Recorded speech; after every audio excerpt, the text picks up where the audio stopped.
دوستان ما از یکمی کس برای هر یک تایشون $100 آماده کردگن در سیرکای در کامنتاری بده میدروین هنگامی رجیستراسیون پروموکودی یابانی را استفاده میکنین و شما پر میکنین صاحب $100 میشین. شانسی خودتون ای دست نتین. سیرکا در کامنت.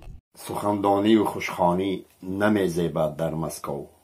سخندانی و خوشخوانی نمیزیبد در مسکو. بیا دوستان که ما خود را به ملکی خودمان اندازیم. سربلندی به تمام پادپیسیکای شیر محمد. قصه نوبتی بحر شما.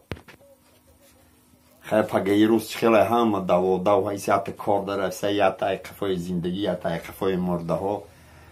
پگه روز یا مرده که اینتلیگنت هم خیلی گلسول بستگی هم فرما دیپلمات دست ده. ای پادیز میفروی مایده کار داره. در پادیز یک کامپیر آنما که سروی زانو ده کنده روار خرشیده ناله داره.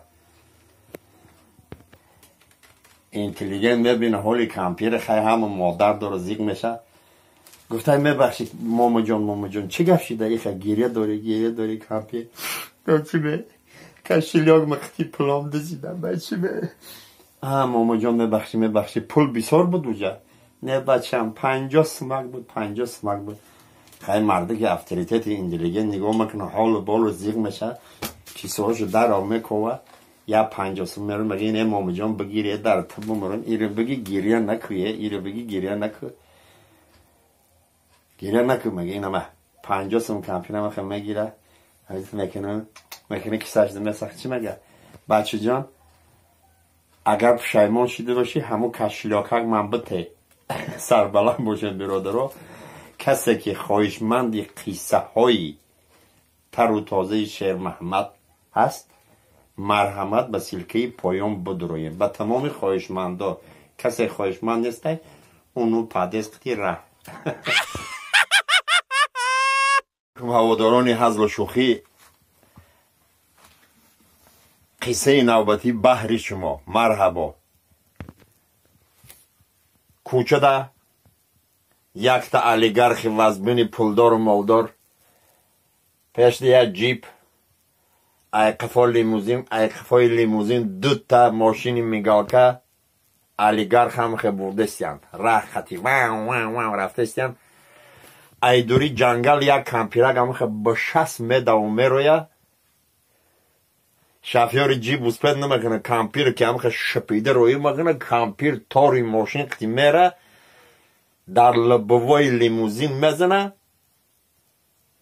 لبوای میشکنه ماشین هم خیلی میره در تنی درخت میزنه کمپیر قطی علیگرخ ای دوری ماشین هم خیلی میپرن روی زمین ده او 2 تا ماشین ای قفا میگاکم میان ای توی لیموزین میزنن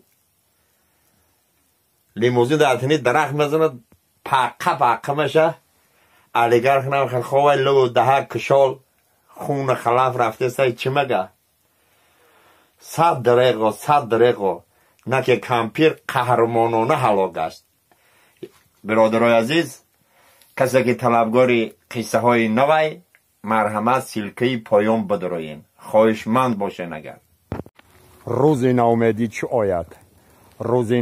چه آید آشنا دشمن شود گر طبیب ابو علی باشد دوا دشمن شود بر مراد ما اجل زد هم اگر باد مراد هر کی با ما دشمن است او با خدا دشمن شود گلس